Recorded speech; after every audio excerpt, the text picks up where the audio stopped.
Hi Bruce, how are you going today?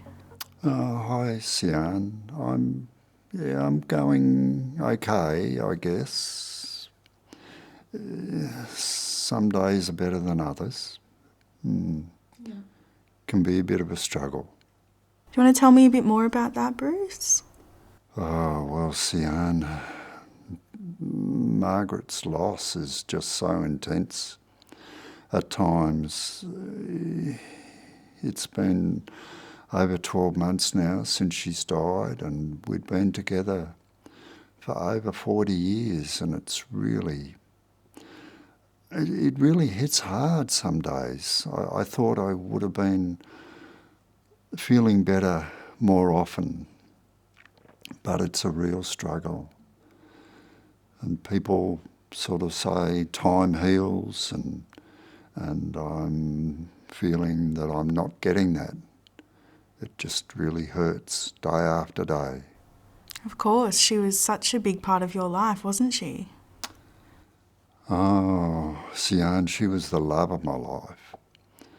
And we had so much together. She was looking after me with my medical conditions, and we travelled together and had lots of family events together. And then all of a sudden that changes. That's all gone. Family's gone home, and life is just so very, very different without her. And I've noticed as well, Bruce, you haven't been, going to a lot of the social activities and other things you used to do. You've been a bit more withdrawn. Well, I was hoping nobody had really noticed. We did a lot of social things together, and then when Margaret's not there, it's like, what's the point? To be honest, sometimes there doesn't seem like there's a purpose in my life. And to go to those social activities seems so difficult, with people asking about how I am and mentioning Margaret, and yeah, it's tough.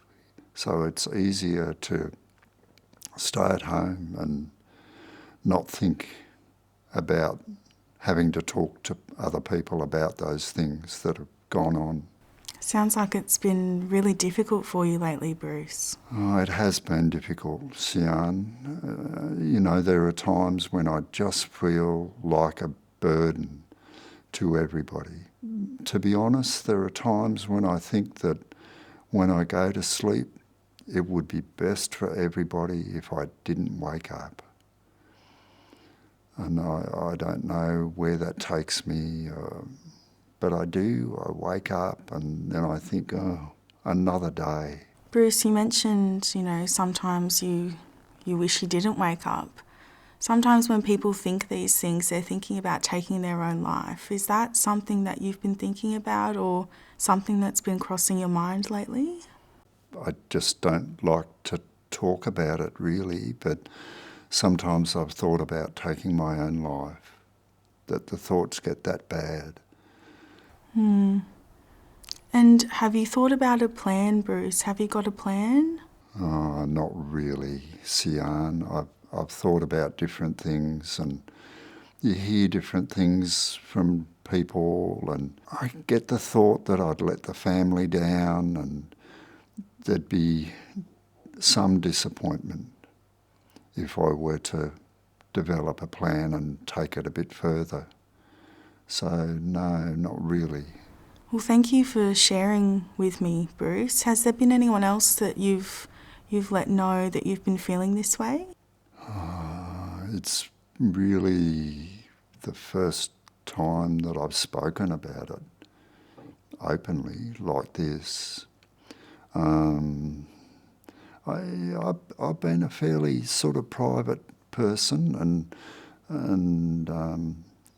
people sort of laugh that I haven't been able to express emotions and things like that. But to be able to talk about this type of issue going on in my life at the moment, that's that's difficult for me. So I think this is the first time I've actually been able to talk about it. Yeah, that's understandable.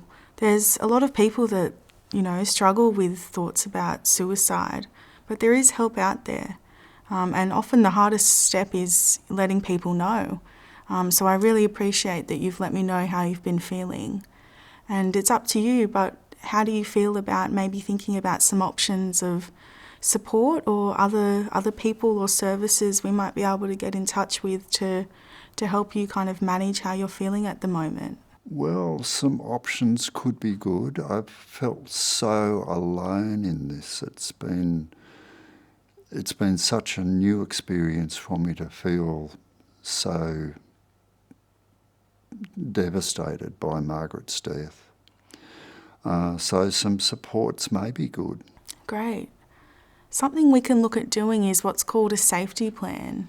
And safety plans are great to, remind you of what you've got to look forward to coming up potentially, but also looks at things that might distract you or ways to cope when you are having those intense thoughts.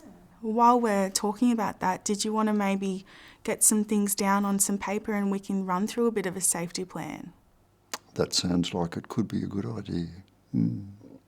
I might be able to keep that somewhere where I can refer to it, or, I don't know about sharing it with anybody else, but maybe. I don't know. Yeah, it's definitely something that you can keep privately, but also if you feel that maybe, one of your sons or someone else might want to be aware of what's going on and how they can maybe support you, you could always share it with them at any time as well. And another option is also calling the mental health line. So the mental health line will figure out what supports are in your area, and that could be community supports, maybe some phone call check-ins, or even someone coming out to see you. And that they can really figure out what might work for you at the moment. That's a phone call that we could do. Is that something you would feel comfortable doing yourself, Bruce? Oh gosh, Jan, I would find it very difficult on my own. I think, there are times where I won't answer the phone.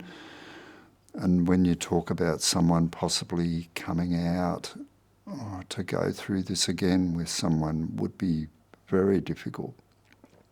But I'm happy to look at it. And how would you feel then? Maybe we could do that call together. Oh, Sian, I feel nervous about that. Talking about those feelings again, but I'd be prepared to give it a try, yeah.